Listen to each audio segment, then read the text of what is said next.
सोचिए, कैंसर जैसी गंभीर बीमारी से जूझ रहा एक परिवार किसी तरह 1 लाख रुपए जुटाकर जिंदगी बचाने वाला इंजेक्शन खरीदता है। लेकिन जांच में उसी इंजेक्शन में जरूरी दवा की मात्रा बेहद कम मिली।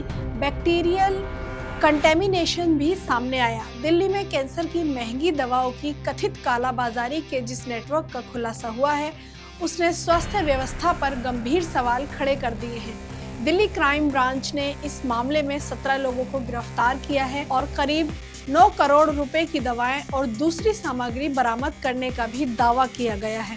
करीब 1 लाख रुपए तक में बेचे जा रहे एवेलुमैब इंजेक्शन के संदिग्ध सैंपलों की जांच में दवा की गुणवत्ता पर गंभीर सवाल उठे हैं। नमस्कार, मैं हूं फरहा। आइए अब इस पूरे मामले को विस्तार से समझते हैं।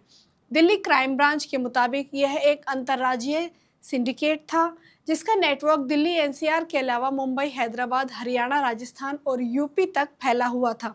पुलिस के मुताबिक आरोपियों के ठिकानों से करीब 9 करोड़ की कीमत की दवाएं और सामग्री बरामद की गई है।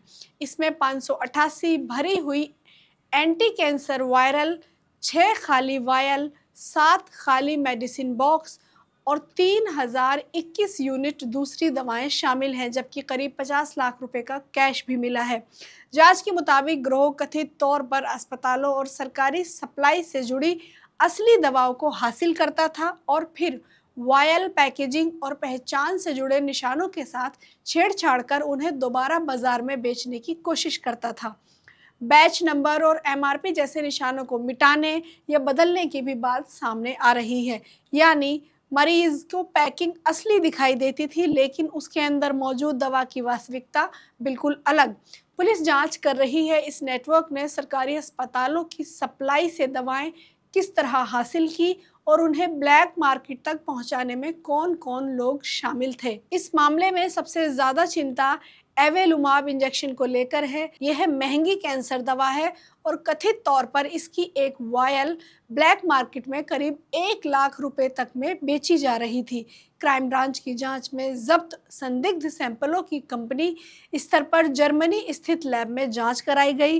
रिपोर्टों के मुताबिक अलग अलग सैंपलों की जांच में एवेलुमैब की मात्रा मानक रेफरेंस सैंपल की तुलना में काफी कम पाई गई। एक रिपोर्ट में यह भी कहा गया है कि जांच किए गए वायल में कैंसर के इलाज के लिए एक जरूरी एक्टिव इंग्रेडिएंट की डिटेक्टेबल मात्रा नहीं मिली।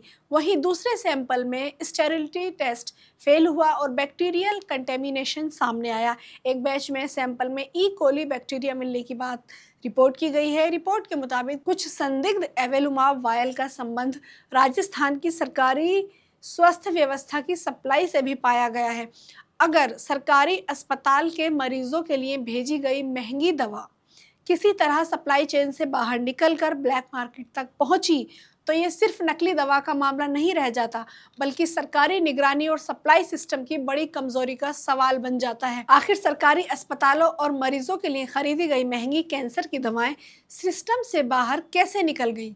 सरकारी दवाओं का स्टॉक दर्ज होता है, सप्लाई का रिकॉर्ड होता है और मरीज को दवा देने की प्रक्रिया भी रिकॉर्ड में होती है। फिर इन दवाओं की चोरी या कथित डायवर्जन समय रहते क्यों नहीं पकड़ा गया? क्या अस्पतालों में दवाओं का नियमित ऑडिट और स्टॉक मिलान सही तरीके से हो रहा था? क्या सप्लाई चेन में दवाओं की ट्रैकिंग इतनी मजबूत है कि 1 लाख रुपए की दवा को बाजार में पहुंचने से पहले रोका जा सके? और सबसे बड़ा सवाल, अगर ऐसी संदिग्ध या बैक्टीरिया से संक्रमित दवा किसी कैंसर मरीज को लगा दी जाती तो उसकी जिम्मेदारी किसकी होती? कैंसर का मरीज और उसका परिवार पहले से ही इलाज के लिए भारी खर्च से जूझता है। ऐसे में अगर उसे असली दवा के नाम पर नकली या छेड़छाड़ की गई दवा मिल जाए तो ये सिर्फ आर्थिक ठगी नहीं बल्कि मरीज की जिंदगी के साथ खिलवाड़ है। इस मामले में सिर्फ 17 लोगों की गिरफ्तारी काफी नहीं होगी। जांच इस बात की भी होनी चाहिए कि अस्पतालों और सरकारी सप्लाई से दवाएं आखिर कहां से निकली, ब्लैक मार्केट तक कैसे पहुंची और इस पूरे नेटवर्क में किन किन स्तरों पर लापरवाही हुई। क्योंकि असली सवाल यही है, कैंसर के मरीज की जिंदगी बचाने के लिए खरीदी गई दवा आखिर अस्पताल की सप्लाई से निकलकर 1 लाख रुपए की कालाबाजारी तक पहुंची कैसे? क्या व्यवस्था उन सभी दरवाजों की पहचान कर पाएगी? ऐसे ही रिपोर्ट्स देखने के लिए जुड़े रहिए द हिंदी टॉप के साथ।